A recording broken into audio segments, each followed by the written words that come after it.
அன்பு சமூகமே, இன்றைய இறை சிந்தனைக்காக உங்கள் அனைவரையும் அன்புடன் அழைக்கின்றேன். இன்றைய இறை சிந்தனைக்கான இறைவார்த்தை புனித மார்க்கு எழுதிய நற்செய்தி அதிகாரம் 5 இறைவார்த்தைகள் 21 முதல் 43 வரை. இவ்வார்த்தைகளை தியானிப்பதற்கு உதவியாக ஒரு கதை ஒன்று கூற விரும்புகிறேன். ஒரு காட்டில் எறும்புகள் கூட்டம் கூட்டமாக வாழ்ந்து வந்தன. அதில் ஒரு செவ்வெறும்பும் கட்டெறும்பும் நண்பர்கள். ஒரு நாள் இரை தேடி அலைந்து கொண்டிருந்தனர். அச்சமயம் மாமரத்திலே மாம்பழங்கள் தொங்கிக் கொண்டிருந்தன. நண்பர்கள் பசியாக இருந்ததால் மாமரத்தில் ஏறி மாம்பழத்தை தின்ன ஆரம்பித்தன. திடீரென்று ஒரு பெருங்காற்று வீசி மாம்பழத்துடன் எறும்பு நண்பர்களும் சேர்ந்து குளத்து தண்ணீரில் விழுந்தன. எறும்புகள் தண்ணீரில் தத்தளிக்க நேர்ந்தது. நண்பா, இப்படி வந்து தண்ணீரில் விழுந்து விட்டோமே, இப்ப என்ன பண்றது என்றது செவ்வெறும்பு. நிச்சயம் ஏதாவது உதவி கிடைக்கும், அதுவரை நீந்திட்டே இருப்போம் என்றது கட்டெறும்பு. நேரமாகிக் கொண்டே இருந்தது. எந்த உதவியும் கிடைக்கவில்லை. நண்பர்கள் நீந்தி நீந்தி சோர்ந்து போயினர். செவ்வெறும்பு கூறியது, நண்பா, நீந்தி நீந்தி கை கால்களெல்லாம் சக்தி இழந்து விட்டது. நீரில் மூழ்கி இறக்கத்தான் போகிறேன் என்று. நம்பிக்கை இழந்த செவ்வெறும்பு சிறிது நேரத்தில் இறந்தும் விட்டது. ஏதாவது உதவி கிடைக்கும் என்ற நம்பிக்கையில் தொடர்ந்து போராடி கொண்டிருந்தது கட்டெறும்பு.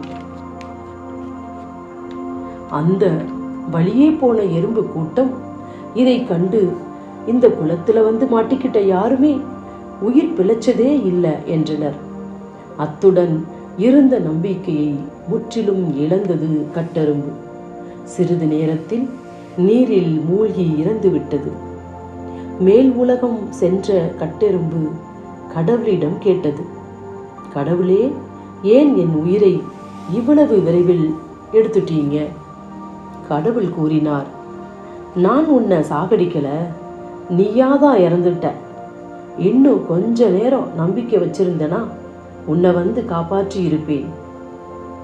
ஆம் நண்பர்களே, நமது வாழ்வில் போராட்டமான சூழ்நிலையாக இருக்கலாம், பிரச்சனையான தருணங்களாக இருக்கலாம், குழப்பமான சந்தர்ப்பங்களாக இருக்கலாம், வருத்தமான நிகழ்வுகளாக இருக்கலாம். எறும்புகளை போன்ற நம்பிக்கை இழந்து மனம் துவண்டு வெதும்பி நின்றிருக்கலாம். இதற்காக நம் உள்ளங்களில் விருட்சங்களை விதைக்கும் இறை வார்த்தை தந்து நம்பிக்கை எனும் ஒளியை விதைக்க திரு அவையும் இறை இயேசுவும் அழைப்பு விடுக்கிறார்கள். யாயீர் என்னும் தொழுகை கூட தலைவர் இயேசுவின் மீது அளப்பரிய நம்பிக்கை கொண்டதால் அவரது மகள் இறந்தும் இயேசுவால் உயிர் பெற்றாள். நம்பிக்கையை அச்சாணியாய் கொண்டதால் 12 ஆண்டுகளாய் இரத்தப்போக்கினால் வருந்திய பெண் இயேசுவின் மேலுடையை தொட்டு குணம் பெறுகிறாள். நம்பிக்கை இவர்களின் வாழ்வின் நங்கூரமானதால் நலமடைந்து நன்மை பெற்றார்கள். நாமும் நன்மை பெற வேண்டுமா? நலமடைந்து புது வாழ்வு பெற வேண்டுமா? புது ஒளி எனும் மகிழ்வை காண வேண்டுமா?